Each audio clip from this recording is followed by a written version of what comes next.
Good evening everyone. आप लोगों ने पिछले लेक्चर को देख करके उसके दिए गए क्वेश्चंस देख लिए होंगे और उनको सॉल्व कर लिया होगा। उन्हें सॉल्व करना आवश्यक है क्योंकि उन्हें करने के बाद ही हम चैप्टर में अपने न्यूमेरिकल्स को कर पाएंगे और बाकी चीजें कर पाएंगे।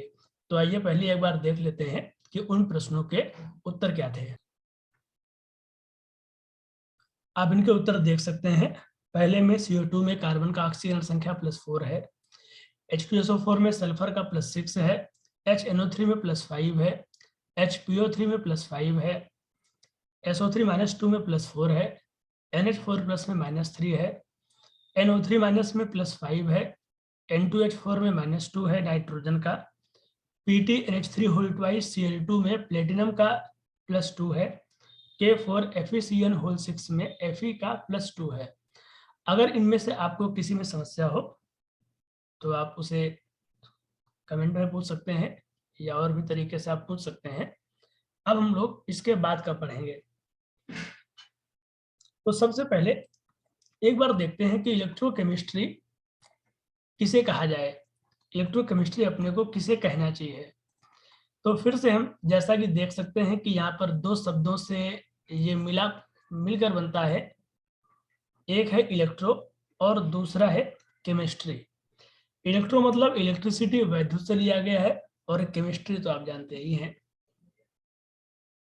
सबसे पहले हम दो अभिक्रियाओं के बारे में जानते हैं या हम दो एक्सपेरिमेंट के बारे में जानते हैं। अगर हम बात करते हैं माइकल फैराडे का इलेक्ट्रोलिसिस एक्सपेरिमेंट, माइकल फैराडे का वैद्युत अपघटनी सेल वाला जो प्रयोग है, आपको पता है कि आपने पानी में थोड़ा सा एसिड या बेस मिलाया और इलेक्ट्रिक करंट पास किया, तो देखा आपने कि पानी अपने अवयवी तत्वों H2 और O2 में कंस्टिट्यूएंट एलिमेंट हाइड्रोजन और ऑक्सीजन में ब्रेक हो जाता है, जिसे हम जल का विद्युत अपघटन या फिर इलेक्ट्रोलिसिस ऑफ वाटर कहते हैं। पहली संभावना। दूसरी संभावना, आप सभी जानते हैं कि ऐसा भी होता है कि कभी अभिक्रिया होती है और हमें अभिक्रिया होने से करंट मिलता है, इलेक्ट्रिसिटी मिलती है। आज के समय में इसका सबसे अच्छा जो उदाहरण है वो आपके मोबाइल की बैटरी है।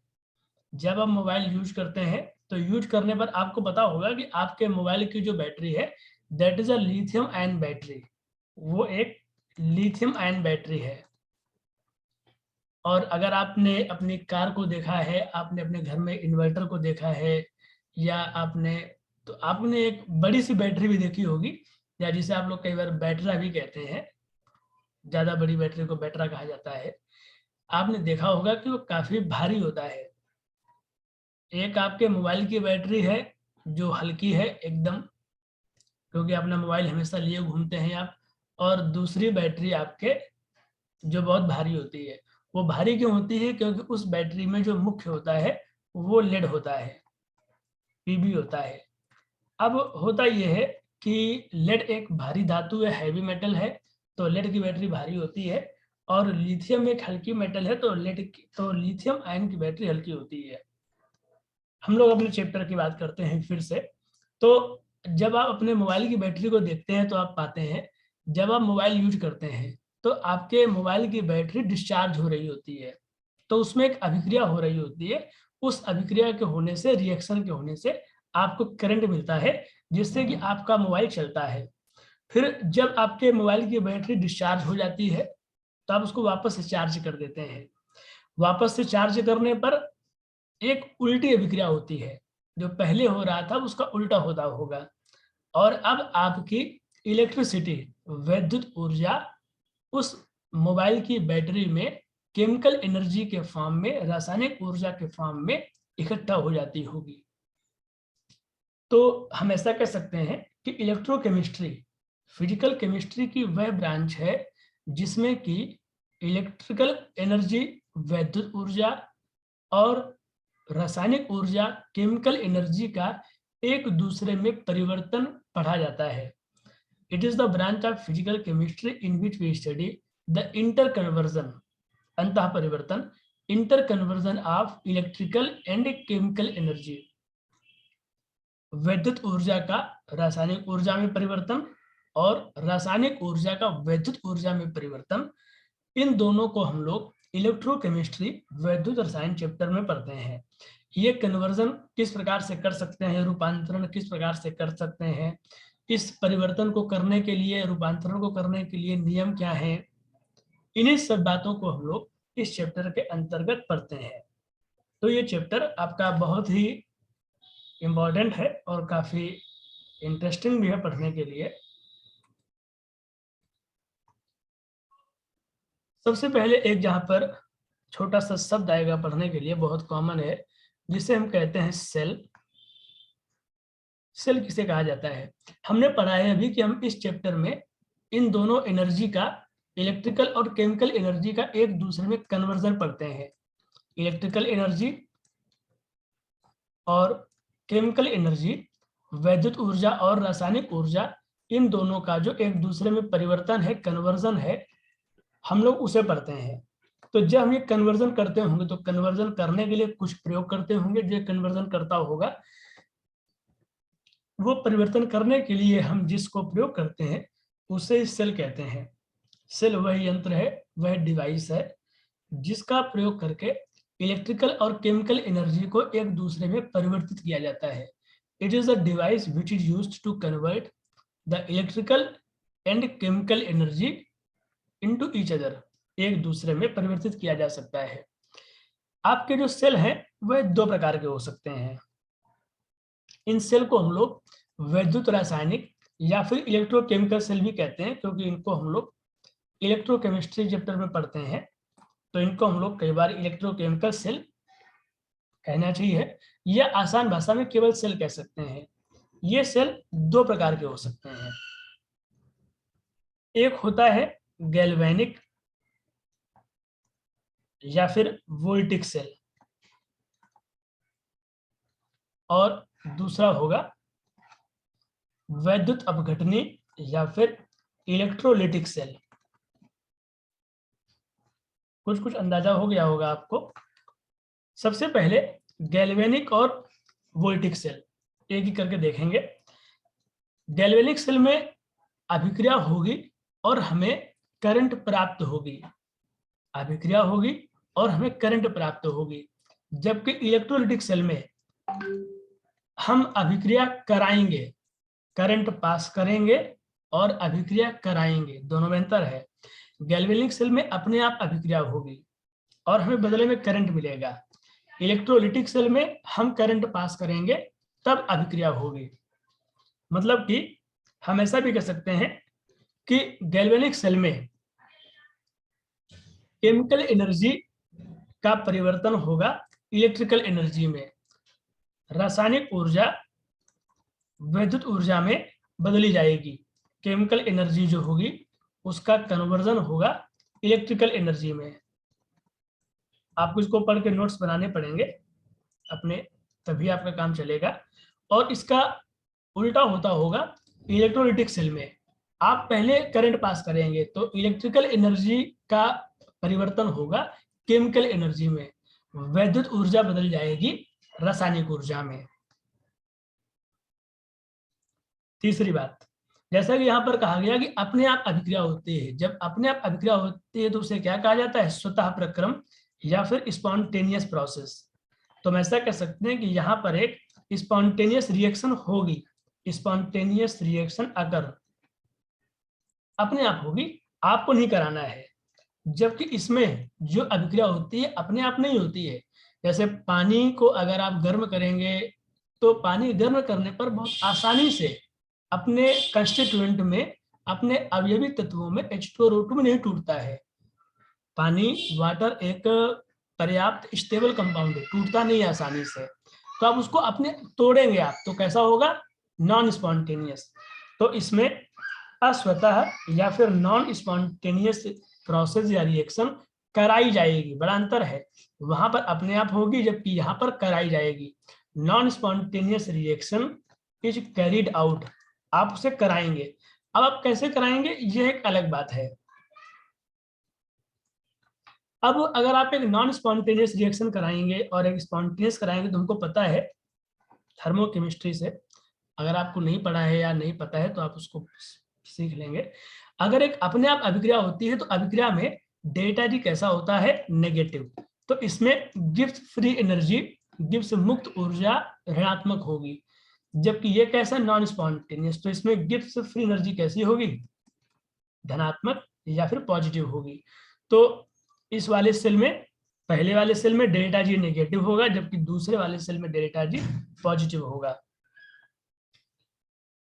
लेकिन दोनों में एक समानता है, समानता यह है कि दोनों में ही एनोड पर ऑक्सीडेशन होगा, ऑक्सीकरण होगा,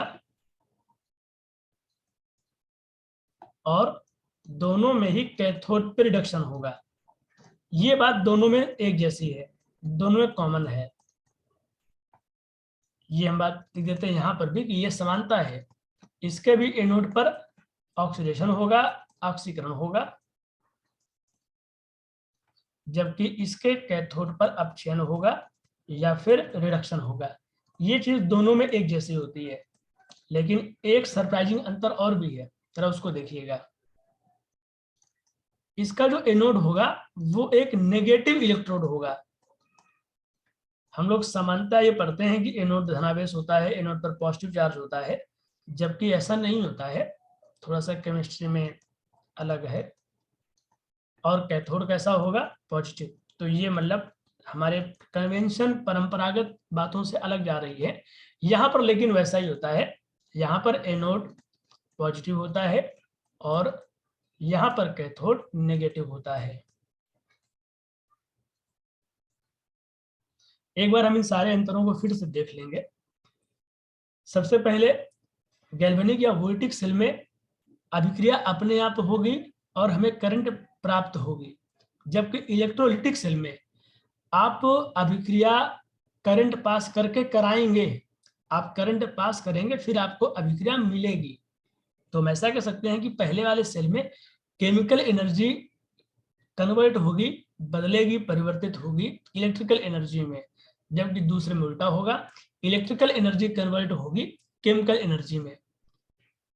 थर्ड पॉइंट, अभिक्रिया अपने आप होगी, तो अपने आप होने वाली अभिक्रिया को स्पॉन्टेनियस कहते हैं, तो स्पॉन्टेनियस रिएक्शन अकर, जबकि इसमें एक अपने आप ना हो सकने वाली अभिक्रिया को कराया जाएगा, non spontaneous reaction is carried out.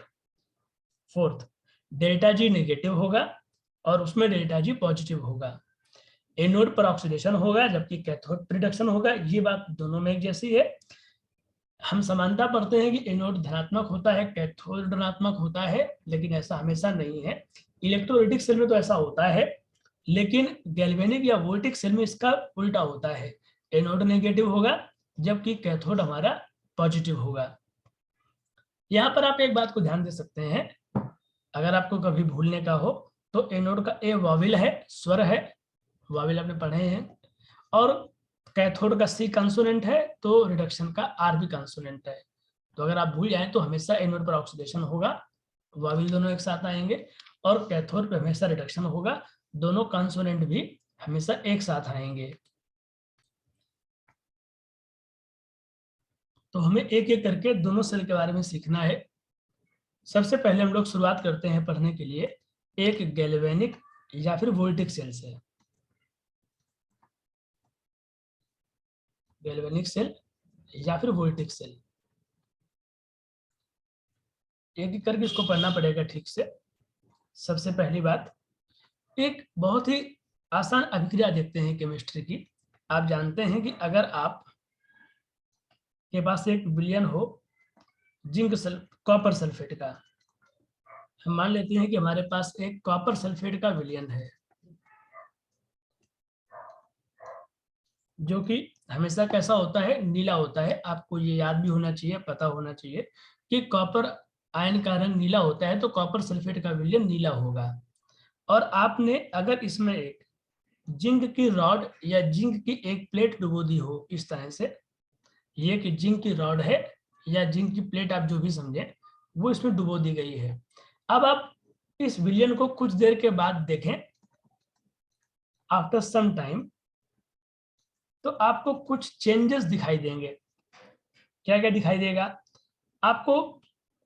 एक तो ये दिखाई देगा कि जो विलयन है उस विलयन का नीला रंग या तो गायब हो गया होगा या कम हो गया होगा। अगर आपने बहुत देर बाद देखा होगा तो हो सकता है गायब हो गया हो, अगर कुछ देर के बाद देखा होगा तो हो सकता है उसका नीलापन ब्लूइश कम हो गया हो, वो हल्का नीला हो गया, आपको अंदाजा हो जाएगा कि नीला रंग कम हो गया है।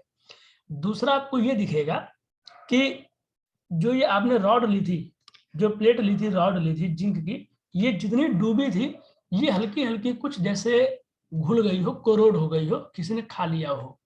आपको इसमें एक परिवर्तन तो ये दिखेगा, एक परिवर्तन तो ये दिखेगा कि जो विलियन है उसका नीला रंग कम हो गया होगा, वो रंगहीन हो गया होगा, कलरलेस हो सकता है पूरी तरह से, या कुछ देर में हल्का नीला रह जाए, मतलब किस रंग उसका उड़ जाएगा, नीला रंग गायब हो जाएगा। दूसरा जो जिंक की रॉड होगी वो आपकी हल्की सी घुली हुई प्रतीत होगी, लगेगा जैसे आग घुल गई है यहाँ पर। और आपको हो सकता है कि आपको कहीं कहीं पर भूरे रंग का कुछ कॉपर भी दिखाई दे, आपको हो सकता है कि कॉपर भी दिखाई दे जगह जगह पर, कि वो हल्के ब्राउन या फिर भूरे रंग का कॉपर भी दिख सकता है। तो ये 3 सामान्य परिवर्तन आपको दिखेंगे। क्या क्या दिखेगा? आपको पहला परिवर्तन तो ये दिखेगा कि जो विलियन है उसका नीला रंग कम हो गया है, हो सकता है विलियन रंगहीन हो गया हो। दूसरा आपको ये दिखेगा कि जो जिंक की प्लेट या रॉड आपने ली थी वो हल्की सी घुल गई होगी। और तीसरा आपको दिखेगा कि विलियन में हो सकता है कहीं कहीं पर आपको एक भूरा भूरा ब्राउन कलर का कोई पदार्थ दिखाई दे, जो कि कॉपर होता है। तो अगर हम लोग इसकी अभिक्रिया को समझें तो हमें समझ सकते हैं कि जब आपने जिंक को कॉपर सल्फेट के विलयन में रखा था तो जिंक ने कॉपर सल्फेट के विलयन से कॉपर को विस्थापित कर दिया। अब चूंकि कॉपर सल्फेट नीला होता है, अब यहाँ पर कॉपर सल्फेट बचा नहीं तो नीला रंग खत्म हो गया। अगर इसी अभिक्रिया को थोड़ा और ज्यादा बढ़ा जाए तो हम जानते हैं कि ये तो ऐसे ही रहेगा, ये ब्रक हो जाएगा, आयनाइज कर दीजिए, Cu+2 बनेगा, SO4-2 बनेगा, फिर आयनाइज कर दीजिए Zn आयन को तो हो जाएगा Zn+2 और SO4-2 बनेगा जिंक सल्फेट टूट करके, जबकि ये कॉपर का कॉपर ही रहेगा। आप देखें तो सल्फेट आयन दोनों तरफ है, इस तरफ भी और उस तरफ भी है, तो जो दोनों तरफ है वो किसी भी तरफ नहीं, तो उसको हटा देना चाहिए। तो इसी अभिक्रिया को ऐसा भी कह सकते हैं कि Zn+Cu+2 ये बना होगा Zn+2 और Cu। हमने बताया था कि आपको कि कॉपर आयन का रंग नीला होता है, तो जो नीला रंग था विलयन में वो कॉपर आयन से आ रहा था। और आप देख सकते हैं कि अभिक्रिया के बाद कॉपर आयन खत्म हो गया, जिंक आयन बना है, जिंक आयन का कोई रंग नहीं है इस प्रकार से, तो कॉपर आयन का रंग नीला है और कॉपर आयन खत्म हो गया, तो इसलिए कैसा हो गया, रंगहीन हो गया, फिर कलरलेस हो गया। तो कलरलेस रंगहीन होने की वजह यह है कि जिंक ने कॉपर आयन को कॉपर में बदल दिया। अगर इसी अभिक्रिया को और देखा जाए तो आप कुछ और बातों पर ध्यान दे पाएंगे कि इस अभिक्रिया में जो जिंक है वो बदल गया है Zn+2 में। तो ये क्या हो गया होगा, ऑक्सीडेशन, क्योंकि ऑक्सीजन संख्या बढ़ गई है, जबकि कॉपर आयन बदल गया है कॉपर एटम में, ऑक्सीजन संख्या +2 से 0 हो गई है, तो ये क्या हो गया, अब चेन रिडक्शन। जब जिंक बदला होगा Zn+2 में तब इसने 2 इलेक्ट्रॉन छोड़े होंगे, जब कॉपर बदला होगा कॉपर+2 में तो इसने 2 इलेक्ट्रॉन ग्रहण किए होंगे। आप ये भी कह सकते हैं कि जिंक ने कॉपर आयन को कॉपर में अपचयित कर दिया या कॉपर में इसको रिड्यूस कर दिया। आप इसको ऐसा भी कह सकते हैं कि जिंक ने कॉपर आयन को कॉपर में रिड्यूस कर दिया, जिंक ने कॉपर आयन को कॉपर में रिड्यूस कर दिया। आप इसी को चाहे अगर तो आप इसी अभिक्रिया को 2 पार्ट में तोड़ सकते हो कि पहले Zn ने 2 इलेक्ट्रॉन छोड़े होंगे और बनाया होगा Zn+2 और 2 इलेक्ट्रॉन, और इसका खुद हो गया होगा ऑक्सीडेशन। इसके छोड़े गए इलेक्ट्रॉन जो है वो गए होंगे कॉपर आयन के पास, और उन्होंने कॉपर आयन ने 2 इलेक्ट्रॉन ले करके कॉपर में बदल गया होगा। तो आप इसी अभिक्रिया को आप 2 हिस्सों में बांट सकते हो कि एक अभिक्रिया ये है और इसी की एक अभिक्रिया ये है। अगर आप इन दोनों को जोड़ेंगे तो आपको पहली अभिक्रिया मिल जाएगी। तो जिंक ने यहाँ पर कॉपर आयन को अपचयित कर दिया, फिर कॉपर आयन को रिड्यूस कर दिया। इसके बाद का हम लोग अब अगले क्लास में देखेंगे। आप इसको यहाँ तक आज करेंगे।